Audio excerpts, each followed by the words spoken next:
어디든지 사람들이 많이 모이다 보면 그 안에는 분파가 생기기도 하고 또 갈등이 생기기도 합니다. 교회도 예외는 아닙니다. 교회는 아주 훌륭한 성자들이 모인 곳이죠. 여러분 스스로에게 물어보세요. 교회는 훌륭한 성자들이 모인 것이 결코 아닙니다. 교회는 죄인들이 모인 것입니다. 그래서 교회 역시도 모이다 보면 분파도 생기기 마련이고 갈등도 생기기 마련입니다. 마태복음 9장 13절에서 예수님께서 이와 같이 말씀하셨습니다. 너희는 가서 내가 긍휼을 원하고 제사를 원하지 아니하노라 하신 뜻이 무엇인지 배우라. 나는 의인을 부르러 온 것이 아니요 죄인을 부르러 왔노라 하시니라. 예수님께서 의로운 사람 부르러 오신 것이 아닙니다.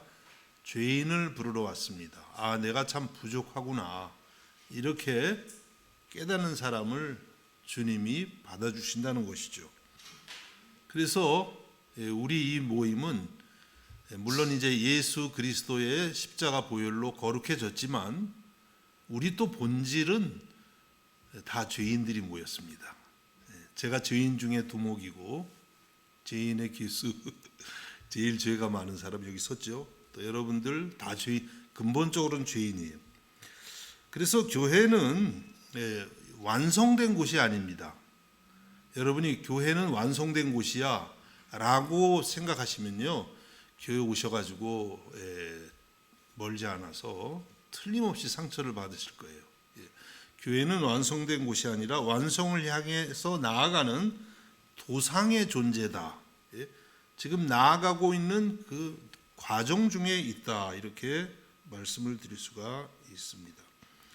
우리가 오늘 읽은 본문에 보면 모든 교회의 최고의 본이라고 할 수 있는 이 예루살렘 초대교회도 문제가 있었습니다. 지금 이 예루살렘 교회는 굉장히 크게 성장했습니다. 모르긴 몰라도 최소한 10,000명은 넘었을 것입니다. 큰 교회가 됐어요. 그분들이 어떻게 그렇게 다 같이 모였는지 알 수는 없지만은 교회가 커졌습니다. 그러다 보니까 이제 교회를 이끌어가는 지도자들은 12사도들이었습니다. 그러니까 12명이 한 10,000명을 어떻게 이끌고 가겠어요? 문제가 생길 수밖에 없겠죠. 그런데 그 중에서 이제 특별히 오늘 본문에는 구제 사역을 하는데 문제가 생겼어요. 오늘 말씀 1절을 한번 읽어봅니다. 그때에 제자가 더 많아졌는데 헬라파 유대인들이 자기의 과부들이 매일의 구제에 빠짐으로 히브리파 사람을 원망하니, 제자가 계속 늘어났습니다. 자, 그런데 초대교회 때는 이 혼자 된 여성들을 구제하는 일이 많이 있었습니다. 그런데 거기 또 이 지금 초대교회 안에는 헬라파 유대인들이 있었고 유대파 유대인들이 있었습니다. 그러니까 유대파 기독교인들은 원래 그 땅에서 살았던 사람들이죠. 유대 히브리어를 쓰고 그 땅에 살았던 사람들이고, 헬라파 유대인들은 오늘 여러분들처럼 외국에 나가서 살다가, 그 당시는 다 이 헬라 문화권이었거든요. 그리스 문화권이어서 거기서 그리스어를 쓰고 살다가 노년에 이제 유대 땅으로 돌아와서 사는 그런 사람들도 상당수가 있었습니다. 우리도 그런 분들 있죠. 오스트리아에서 오래 살다가 노년에는 저 남해안 어디 독일 마을 가서 한번 살아볼까. 그리고 또 노년에 들어가는 분들 꽤 있죠. 꽤는 아닌가요? 가끔 있습니다. 어쨌든 그렇게 해서 주로 이제 유대파 기독교인들인데 또 그 중에는 헬라파 기독교인도 있었던. 근데 헬라파 기독교인들이 보니까 자기의 과부들이 매일의 구제에 빠졌다. 교회에서 이렇게 양식 같은 걸 나눠주는데 이상하게 자꾸 헬라파 여성들만 소외가 되는 거예요. 그러니까 헬라파 남자들이나 헬라파 사람들이 불평이 생긴 것이죠. 그래서 히브리파 사람을 원망했다. 이렇게 말씀을 하고 있습니다. 구제한다는 것 참 훌륭한 일이죠. 그런데 그 일을 하면서도 갈등은 생길 수 있다는 거예요. 그렇죠? 그래서 이제 초대교회가 커지면서 교회 내에 갈등이 생기는 것을 우리는 보게 되는 것입니다. 그동안에는 그런 모습이 잘 안 보였어요. 먼저 우리가 아나니아 삽비라 봤죠. 그때는 이제 한 개인이 거짓말을 하는 바람에 하나님의 심판을 받아서 죽게 되었는데, 지금 이제 6장에서는 이런 어떤 한 개인의 문제가 아니라 교회의 분파가 헬라파 대 유대파. 혹시 우리도 그런 파 없나요? 우리는 쪽파가 있나요? 무슨 파가 있어요? 파가 생기기 쉬워. 사람이 생기면, 우리 또 한국 사람들은 뭐 이렇게 파 만드는 거 아주 그냥 아주 타고났잖아요, 그렇죠? 우리 이렇게 똘똘 뭉치고 파 생기고. 지금 초대교회도 이런 문제가 생겼습니다. 그러면 초대교회는 이런 문제를 과연 어떻게 해결했을까요? 우리가 그것을 보면서 우리 신앙생활에, 교회 생활에 적용을 해보고자 합니다. 첫 번째는 초대교회는요, 교회를 조직하고 사역을 분담했습니다. 교회를 조직했어요. 조직의 쓴맛을 봐라, 뭐 이런 말이 있는데, 쓴맛을 보려고 한 게 아니라 교회의 문제를 해결하기 위해서. 여러분, 교회의 갈등을 가만히 이렇게 들여다보면요, 많은 경우에는 조직이 잘 안 돼 있어서 그래요. 저도 조직 같은 거 잘 할 줄 모르는데, 그런데 가만히 보면 조직만 잘 돼 있으면 갈등이 없을 수도 있는 경우가 많아요. 조직을 잘해야 된다는 거죠. 오늘 본문의 사도행전 6장 2절과 4절에 이렇게 말씀합니다. 2절에서 4절까지 이렇게 말씀합니다. 12사도가 모든 제자를 불러 이르되 우리가 하나님의 말씀을 제쳐놓고 접대를 일삼는 것이 마땅하지 아니하니, 형제들아 너희 가운데서 성령과 지혜가 충만하여 칭찬받는 사람 7을 택하라. 우리가 이 일을 그들에게 맡기고 우리는 오로지 기도하는 일과 말씀 사역에 힘쓰리라 하니. 12사도가 모든 제자를, 상당히 많은 그런 성도를 모았습니다. 초대교회의 첫 번째 공동의회다, 이렇게 말할 수가 있죠. 그러면서 그들이 뭐라고 했냐면, 사도들이 우리가 하나님 말씀을 전하고 가르치는 일을 제쳐놓고 접대를 일삼는다. 좀 번역이 조금 과격한 느낌이 있는데요, 이렇게 구제하는 일에 너무 치우친다, 이런 뜻이겠죠. 사도들의 가장 중요한 임무가 무엇입니까? 예수 그리스도의 복음을 전하는 것이죠. 그런데 그것을 제쳐놓고 구제하는 일을 너무나 하다 보니까 가장 중요한 말씀 전하는 일을 하지 못하게 되었다고 말합니다. 그것이 마땅하지 않다. 이게 우리가 잘못했습니다. 사도들이 그렇게 고백하는 거예요. 그러면서 너희 가운데서 성령과 지혜가 충만하고 칭찬받는 사람 7명을 택해라. 그래서 여기서 보통 우리가 이분들을 7집사 이렇게 말합니다. 그래서 여기는 7집사라는 표현은 없는데 보통 이제 7집사라고 말하죠. 어쨌든 7명의 훌륭한 일꾼들을 택하라는 거예요. 그래서 이 구제하는 사역, 이것은 그들에게 맡기고 우리는 오로지 기도하는 일과 말씀 사역에 힘쓰리라. 그래서 사역을 적절하게 분담을 하는 거예요.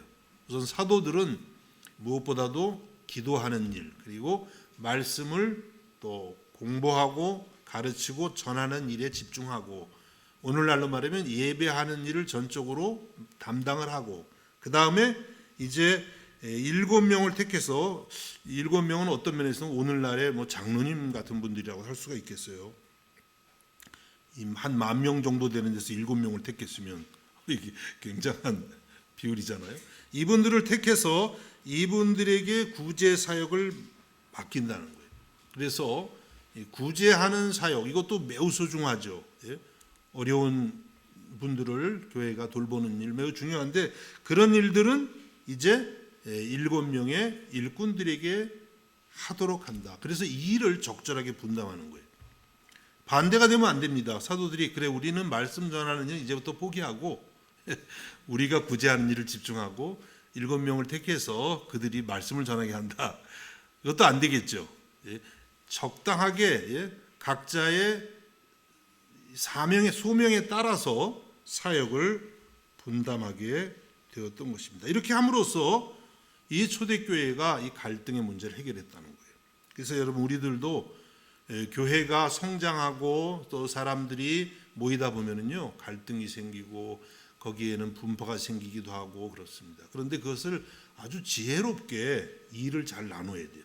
조직을 적절하게 해야 돼요. 무조건 조직한다고 되는 것도 아니잖아요. 아주 적절하게 맡아서 해나갈 때에 갈등도 해결하고 교회도 더욱더 부흥성장하게 되는 줄로 믿습니다. 우리 교회에 이런 지혜가 있기를 주님의 이름으로 축복합니다. 이것은요 초대교회에 신약의 초대교회에 있지만 사실은요 구약에도 그대로 있어요. 우리가 사도행전 보면서 이 구약을 갔다가 또 신약으로 왔다가 이러는데 구약에 거의 같은 예가 있습니다.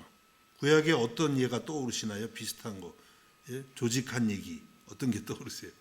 모세가 조직을 하게 되죠. 이스라엘 그 광야의 이스라엘을 조직하는 그런 내용이 있습니다. 광야의 이스라엘은요 그 수가 장정만 60만 명이었어요. 남자들 장정만. 그러면은 뭐 여성하고 어린이까지 다 하면은 200만 정도 됐을 거예요 아마도.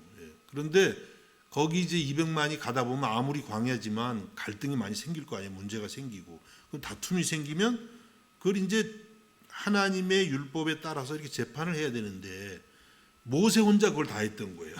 200만을 이끄는 재판장 얼마나 힘들었겠어요. 근데 모세가 그렇게 크게 부담스러운 그 일을 맡았는데도 분담할 줄을 몰랐어요 처음에는. 그런데 이제 출애굽기 18장 21절과 22절에 보면 이런 말씀이 있습니다.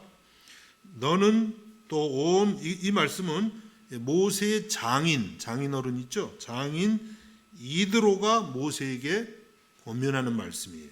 너는 또 온 백성 가운데서 능력 있는 사람들 곧 하나님을 두려워하며 진실하며 불의한 이익을 미워하는 자를 살펴서 백성 위에 세워 천부장과 백부장과 50부장과 10부장을 삼아 그들이 때를 따라 백성을 재판하게 하라. 큰 일은 모두 네게 가져갈 것이요 작은 일은 모두 그들이 스스로 재판할 것이니 그리하면 그들이 너와 함께 담당할 것인즉 일이 네게 쉬우리라. 여러분 모세의 장인은 이스라엘 사람이 아니에요. 미디안 이방 사람입니다. 이 사람이 하나님을 믿었다는 그런 얘기는 구체적인 얘기는 없어요. 안 믿었을 수도 있어요. 그냥 모세의 장인으로서 이렇게 권면을 했는데 모세가 그 이방인이었던 장인 이드로의 말을 겸손히 수용을 했어요.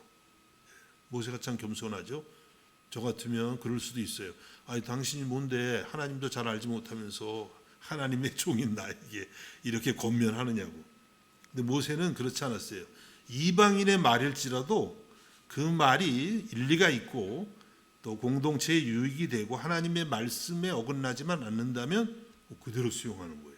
이거 보통 내공이 아닙니다. 보통 겸손이 아니죠. 그렇게 받아들여 가지고 정말 천부장, 백부장, 천부장이라는 건 1000명을 담당하는 사람이에요. 또 그 밑에는 백부장, 50부장, 10부장 이렇게 가지고요.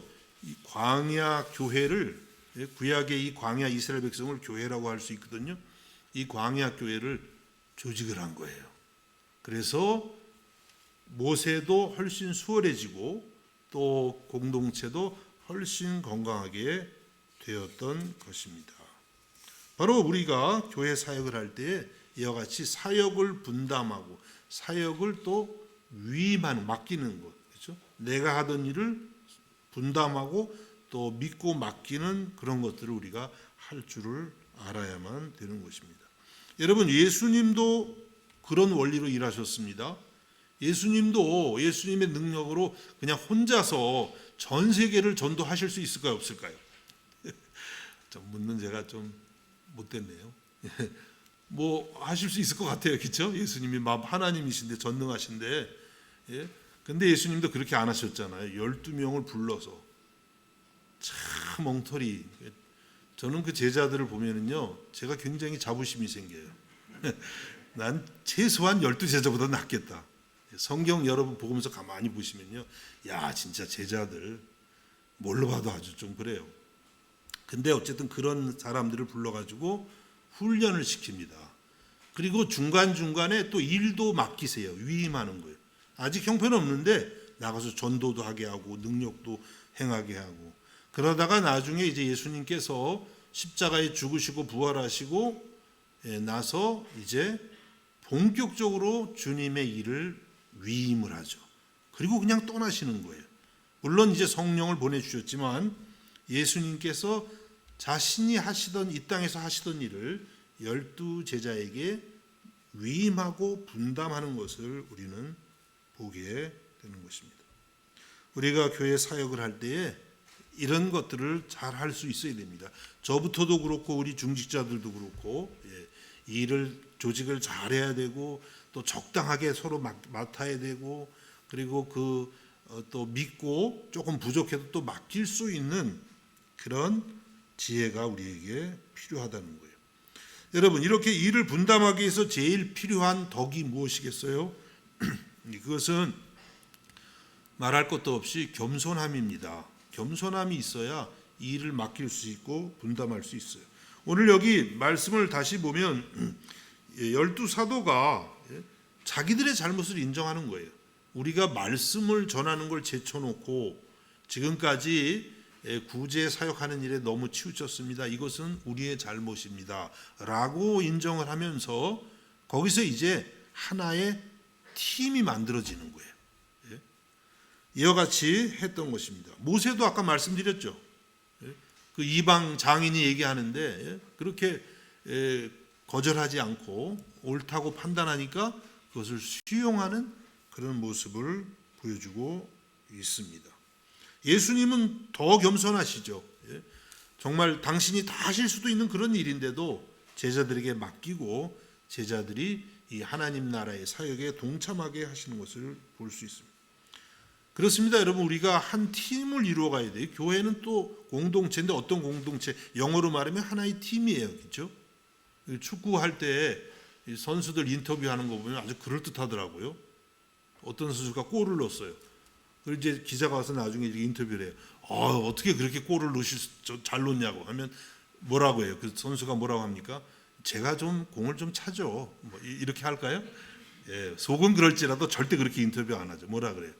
우리 팀원들이 다 함께 수고해서 이런 결과가 만들어졌습니다. 나중에는 혼자 어떻게 말할지 모르지만 일단 인터뷰할 때 팀에게 다 공을 이렇게 돌리는 거죠. 그게 팀 정신이에요.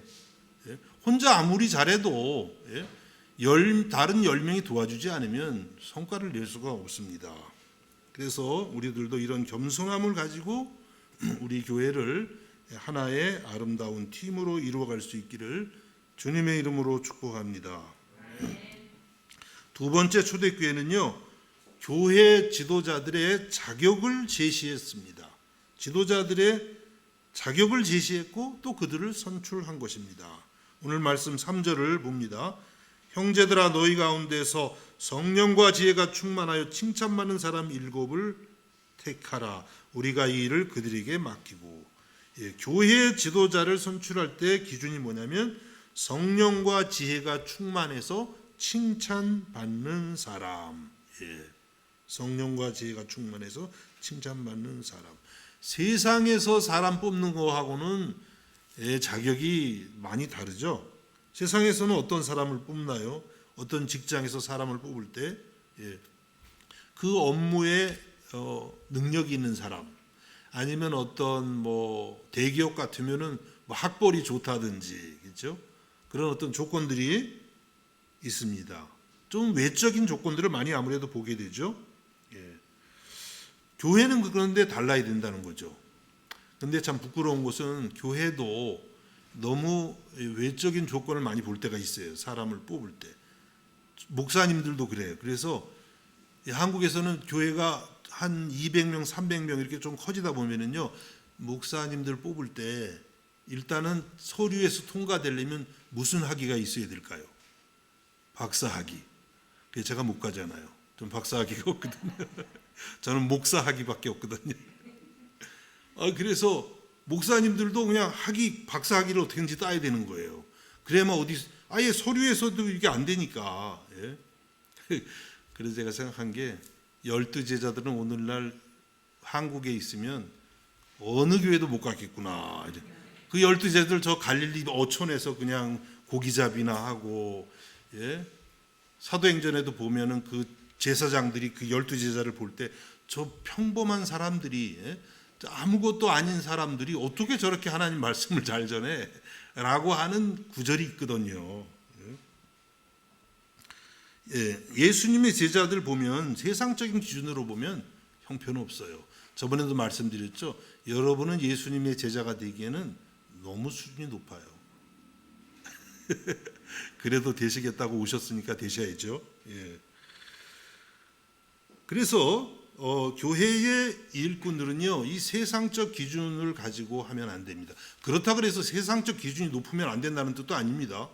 그것도 성실하게 일하고 공부해서 세상적 기준이 높아졌는데 그걸 또 뭐라 그러면 안 되잖아요. 그렇죠? 어쨌든 간에 세상적 기준하고는 사뭇 다르다는 거예요. 기준이 뭡니까? 성령과 지혜가 충만해서 칭찬 듣는 자예요. 먼저는 성령이 충만한 자들이에요. 왜냐하면 교회의 일은 사람의 지혜로 하는 것이 아닙니다. 어떤 사람의 방법으로 하는 것이 아니라 근본적으로는 하나님의 영으로 우리가 일을 하는 거예요. 그래서 교회 일꾼이 되고자 하는 분들, 또 이미 교회의 직분자가 된 분들은요, 항상 성령의 충만을 구해야 돼요. 그래서 내가 일을 하는 것이 아니라 나를 통해서 성령이 일하실 수 있도록 해야만 되는 줄로 믿습니다. 그리고 성령과 지혜가 충만하다 그랬어요. 성령과 지혜를 이렇게 묶어서 말씀을 하고 있습니다. 왜 이렇게 성령과 지혜를 묶어서 말씀을 할까요? 그것은 성령이 충만한 가장 확실한 증거는 지혜가 있다는 거예요. 또 이 지혜는 이 지식하고는 전혀 다른 거예요. 이것은 삶의 지혜를 의미하는 것입니다. 여러분, 누가 성령이 충만하다, 저 사람 참 신령해, 신령한 도사도 아닌데 신령해, 이런 표현 쓸 때가 있죠. 성령이 충만한 걸 어떻게 알 수 있을까요? 예를 들어서 어떤 사람이 교회 일에 엄청나게 열심히 해요. 성령이 충만한 것일까요? 물론 성령이 충만해서 열심히 낼 수 있죠. 그렇지만 꼭 그렇지 않을 수도 있어요. 아니면 어떤 사람이 기도를 하루에 5시간씩 해요. 성령 충만한 사람일까요? 제 주변에 보니까 아닌 경우가 있더라고요. 기도 엄청나게 하는데요, 뭐 가정도 잘 안 돌보고, 참 기도하고 싶지 않아지더라고요. 그런 걸 보니까. 그래서 성령 충만은 아니겠죠. 또 방언을 말하고 뭐 능력을 행하면 성령 충만할까요? 물론 성령 충만해서 그럴 수 있지만 그렇지 않을 수도 있다는 거예요. 성령 충만한 가장 확실한 증거를 우리가 어떻게 알 수 있습니까? 그것이 바로 지혜라는 거예요. 성령과 지혜. 근데 지혜는 말씀드린 것처럼 이 지식하고는 다른 거예요. 공부를 많이 해서 얻어지는 것도 아니에요. 공부를 전혀 못했어도 삶의 지혜가 있는 분들이 많아요. 전에 제가 한국에 있을 때 어떤 좀 큰 교회 부목사로 있었는데, 신방 다니고 하다 보면 권사님들 중에는요 정말 지혜가 있는 분들이 있어요. 근데 이렇게 보면 초등학교도 안 다니셨어요. 근데 어떻게 성경은 또 그렇게 잘하시고, 그냥 말씀 하나하나 하시면 뭐 이게 전도사는 그냥 뭐 거의 사역자도 아닌 느낌이 들어요. 얼마나 은혜가 있는지 몰라요. 한마디 한마디가 그냥 말씀이 정말 생명이 있는 거 있죠. 그게 지혜입니다. 그래서 우리가 야고보서 3장 13절에서 18절에 보면 지혜에 대해서 이런 설명을 합니다. 너희 중에 지혜와 총명이 있는 자가 누구냐? 그는 선행으로 말미암아 지혜의 온유함으로 그 행함을 보일지니라. 그러나 너희 마음속에 독한 시기와 다툼이 있으면 자랑하지 말라. 진리를 거슬러 거짓말하지 말라. 이러한 지혜는 위로부터 내려온 것이 아니요 땅 위의 것이요 정욕의 것이요 귀신의 것이니 시기와 다툼이 있는 곳에는 혼란과 모든 악한 일이 있음이라. 오직 위로부터 난 지혜는 첫째 성결하고 다음에 화평하고 관용하고 양순하며 긍휼과 선한 열매가 가득하고 편견과 거짓이 없나니 화평하게 하는 자들은 화평으로 심어 의의 열매를 거두느니라. 지혜를 둘로 나눠서 설명을 하죠. 처음에는 어떤 지혜냐면 마음에 독한 시기와 다툼이 있으면 이러한 지혜는 위로부터 온 것이 아니라 땅 위의 것이고 정욕의 것이고 귀신의 것이라고 그랬어요.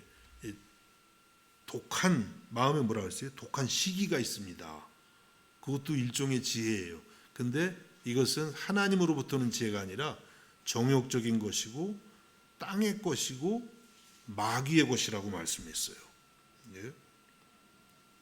우리 안에 이런 지혜가 많이 남아 있어요. 사실은 예수 믿었지만은요, 우리 안에 아직 변화되지 못한 이런 마음들이 많이 있어요.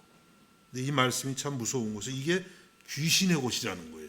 귀신이 옛날에 나를 붙들고 있을 때 내 안에 만들어 놓은 그런 것들, 그런 것들 어떻게 해야 되겠어요? 전부 회개하고 예수의 보혈로 씻음 받아야 되는 줄로 믿습니다.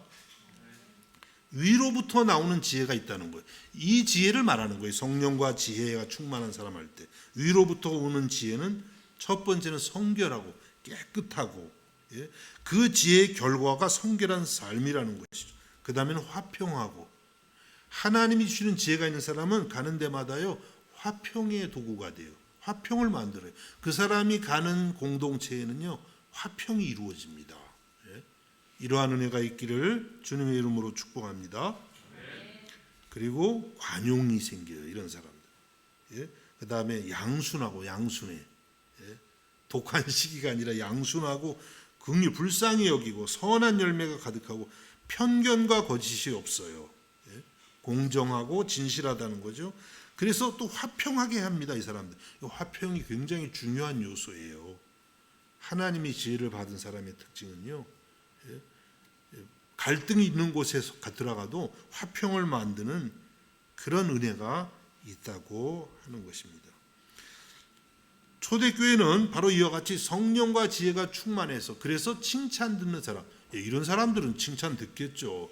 아무리 세상이 악해도 대체적으로 이런 사람들은 교회뿐만 아니라 세상 속에서도 칭찬을 듣는 것입니다. 이러한 일꾼들을 세우라고 했던 거예요. 그래서 이러한 일꾼들을 세우니까 이분들이 일을 잘할까요, 못할까요? 당연히 잘하죠. 이 사역을 잘 감당해서 교회의 평안을 가져오게 되었던 것입니다. 여러분, 우리들도 성령과 지혜가 충만해서 칭찬 듣는 사람 될 수 있기를 주님의 이름으로 축복합니다. 우리의 사모하는, 우리가 꼭 타이틀을 갖느냐 안 갖느냐의 문제가 아니라, 우리 또 성도들은 다 일꾼이거든요. 한 사람도 예외 없이 하나님 나라의 일꾼들이죠. 그 조건이 뭐냐면 성령과 지혜가 충만해서 칭찬 듣는 사람이 되어야 하는 것입니다. 바로 초대교회가 이와 같이 문제를 해결해 갔습니다. 우리들도 이와 같은 기준을 가지고 다 여기 보면 부족해. 저도 성령과 지혜가 얼마나 충만하겠어요. 제가 얼마나 칭찬을 들을까요? 부끄럽죠.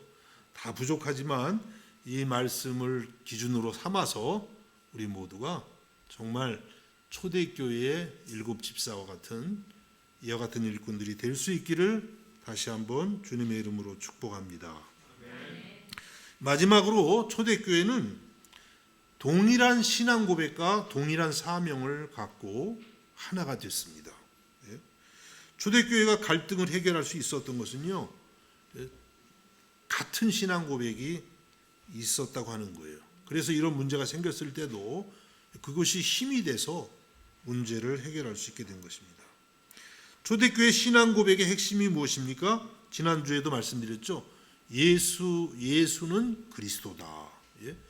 예수님이 그리스도라는 게 초대교회의 신앙의 고백이고, 그리고 그것을 끊임없이 전한 거예요. 예수가 그리스도다. 지난주 말씀드렸죠. 어떤 핀란드 제가 갔을 때 유대인이었다가 예수 믿은 사람, 메시아를 수천 년간 기다린 민족인데 이미 2000년 전에 오셨는데 모르고 있다가 깨닫고 얼마나 회개를 하고 감사하고 감격하는지, 예수는 그리스도다. 막 그분은 펑펑 울어요. 믿은 지가 몇십 년이 지났는데도 아직도 그냥 그 감격에서 벗어나지는 못하는 거예요. 예수는 그리스도다. 초대교회 이 고백이 확실했던 거예요. 이 고백은 특별히 사도 베드로에 의해서 계속 선포됩니다. 사도행전 여러분 지금까지 이렇게 쭉 보면은요, 베드로가 초반에 설교를 많이 하는데 그 핵심 내용이 뭐냐면 너희가 십자가에 못 박은 예수가 다시 살아나셨고 그가 바로 그리스도다. 이거를 계속 전하는 거예요. 그런데 이 베드로의 신앙 고백은 본래는 마태복음 16장 15절 16절에 나옵니다. 예수님이 제자들에게 물으십니다. 이르시되 너희는 나를 누구라 하느냐. 예수님이 제자들에게 물어보시면 항상 누가 나서야 됩니까? 항상 베드로가 나서야죠. 나서기도 잘해요. 시몬 베드로가 대답하여 이르되 주는 그리스도시요 살아계신 하나님의 아들이시니이다. 여러분 이게 얼마나 놀라운 고백인지 몰라요. 이게 정말 기초적인 것 같지만은요 사실 우리 신앙의 전부고 끊임없이 반복해서 고백해야 되는 고백이고 우리가 매주일 신앙 고백 사도신경 하시죠? 그 핵심 내용도 이거예요. 주는 그리스도시요 살아계신 하나님의 아들이십니다. 이 고백을 중심으로 해서 사도행전을 만든 거예요. 사도신경이 먼저 있었던 게 아니라 이 베드로의 신앙 고백을 가지고 사도신경을 만든 것입니다. 주는 그리스도시요 예수님은 주님이십니다. 이렇게 고백하는 거예요. 그 당시에 로마의 황제가 주가 아니라 예수님이 온 만우주의 주가 되십니다. 그리고 예수님이 교회의 주가 되십니다. 예수님이 내 삶의 주님이 되십니다. 예수님이 왕이십니다. 이렇게 고백하는 거예요. 주는 그리스도시요. 그리스도, 메시아. 나를 죄와 사망 가운데서 건져서 하나님의 자녀가 되게 하시고 영생을 얻게 하시는 그리스도. 나에게 말씀을 전해주시는 기름 부음 받은 선지자시고 내 모든 죄를 사해 주시기 위해서 자기 몸을 제물로 드린 대제사장이시고 나의 왕이신 그리스도. 이 그리스도 안에는 많은 의미가 포함이 되어 있어요. 그래서 주는 그리스도시요 그리고 살아계신 하나님의 아들이십니다. 하나님이 지금도 살아계시는데 그분의 아들이십니다. 예수님은 하나님의 아들이십니다. 이 고백은 뭐냐면 예수님은 하나님과 동등한 권세와 지위와 능력을 갖고 계신 하나님이십니다. 이렇게 고백하는 거예요. 위대한 고백입니다. 주는 그리스도시요 살아계신 하나님의 아들이십니다. 신앙 고백이 똑같은 거예요. 또 그것도 그냥 대충 하면 하나가 안 돼요. 말로만 우리가 사도신경 우리도 신앙 고백 똑같잖아요. 여러분 혹시 오늘 사도신경 고백 안 한 분 없죠? 다 속으로라도 다 하셨잖아요. 그렇죠? 근데 똑같은데 그러면 우리가 그 아래서 다 하나가 돼야 되는데 잘 안 될 때도 있죠. 왜 그럴까요? 뭐 여러 가지 작은 이유들도 있겠지만 중요한 거는 신앙 고백을 정말 우리의 온 마음으로 해야 되는 거예요. 주님이 우리의 그리스도십니다. 예수님이 우리의 주님이십니다. 우리 교회의 주님이십니다. 우리는 그 밑에 다 같은 형제와 자매입니다. 이 신앙 고백이 확실할 때에 우리도 하나가 될 수 있는 힘이 생기는 줄로 믿습니다. 초대교회는요 바로 이와 같이 주는 그리스도시요 살아계신 하나님의 아들이십니다. 이 신앙 고백으로 하나가 되었습니다. 그리고 초대교회 성도들은 동일한 사명의식을 가졌어요. 똑같은 사명의식. 무엇일까요? 우리가 잘 알죠? 사도행전 1장 8절에 예수님께서 그들에게 사명을 주시잖아요. 부활하시고 승천하시기 전에 사명을 주셨습니다. 오직 성령이 너에게 임하시면 너희가 권능을 받고 예루살렘과 온 유대와 사마리아와 땅끝까지 이르러 내 증인이 되리라 하시니라. 땅끝까지 이르러서 예수 그리스도의 증인이 되라. 이 사명을 함께 공유하고 있는 거예요. 그래서 그분들이 이와 같은 사명을 가지고 똑같은 목표를 가지고 일했기 때문에 이렇게 분열이 되기도 했지만 결국은 바르게 조직을 하고 계속 그 사명을 향해서 달려갈 수가 있었던 것입니다. 오늘 말씀 4절을 보면은 이렇게 말씀합니다. 우리는 오로지 기도하는 일과 말씀 사역에 힘쓰리라 하니. 이 말씀 사역이라는 게 바로 예수의 증인이 되는 거예요. 복음을 전하고 또 제자를 삼고 제자를 양육하고 교회를 개척해서 또 다른 교회들을 세우고, 예? 사도행전 역사가 쫙 그런 거거든요. 이 사명에 우리가 전념하겠다고 했을 때에 다른 성도들이 어떻게 반응했냐면 5절 이하에 보니까 5절에서 6절 이하에 보면 이런 말씀합니다. 온 무리가 이 말을 기뻐하여, 다 기뻐했어요. 사도들이 복음을 전하겠다고 하는 데에 대해서 뜻이 같은 거예요. 사명이 같으니까. 사명이 다르면 어떡하겠어요? 당신들만 말씀 전하고 우리는 뭐 안전하느냐. 근데 그건 아니에요, 여러분. 여기 이제 보면 7장에 보면 스데반 집사님 같은 경우는요, 사도들, 웬만한 사도들보다 더 말씀을 잘 전하겠죠. 빌립도 그렇고. 예. 어쨌든 간에 사명이 같으니까 기뻐할 수 있는 거예요. 근데 그 선교적인 일이 이루어진다면 우리는 불평할 거 없어요. 같이 동의합니다. 이렇게 됐던 것이죠. 그래서 이제 7 집사 이름이 여기 쭉 나옵니다. 이들을 선택을 하게 되었던 것입니다. 여러분, 우리 교회에도 조직이 있습니다. 또 필요합니다. 사역을 분담합니다. 왜 할까요? 그냥 뭐 조직을 한번 멋있게 만들어 보기 위해서 하는 것일까요? 그렇지는 않겠죠. 우리가 조직을 하고 사역을 분담하는 것은 결국은 예수 그리스도의 복음을 땅끝까지 전하기 위한 거예요. 그것이 최종 목표입니다.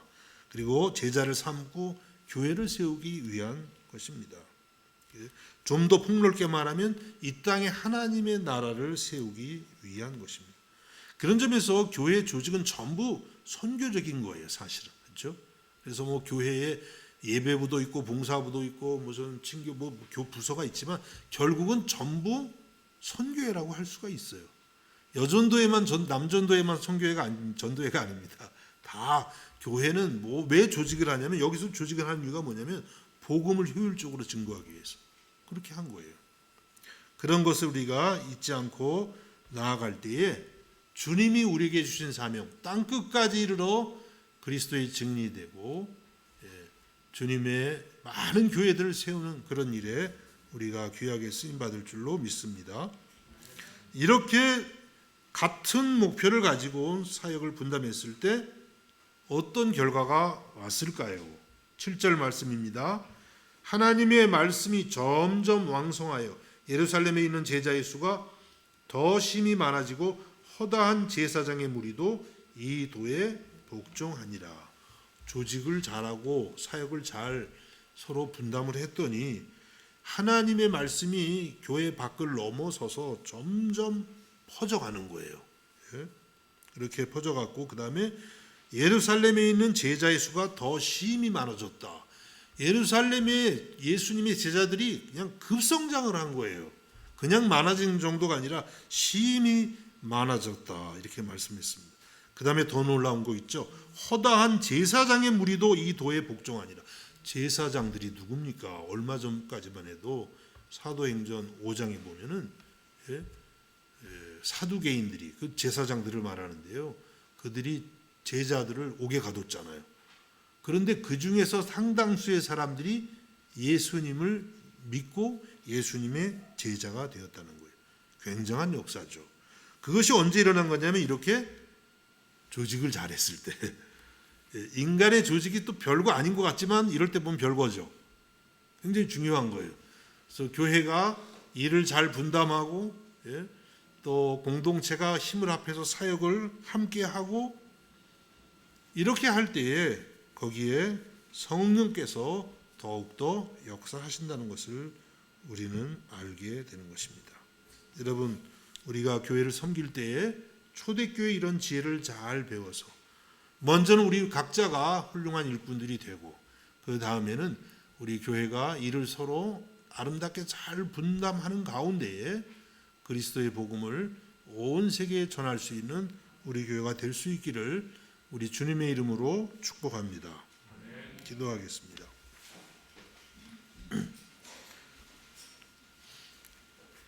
주님, 말씀을 감사드립니다.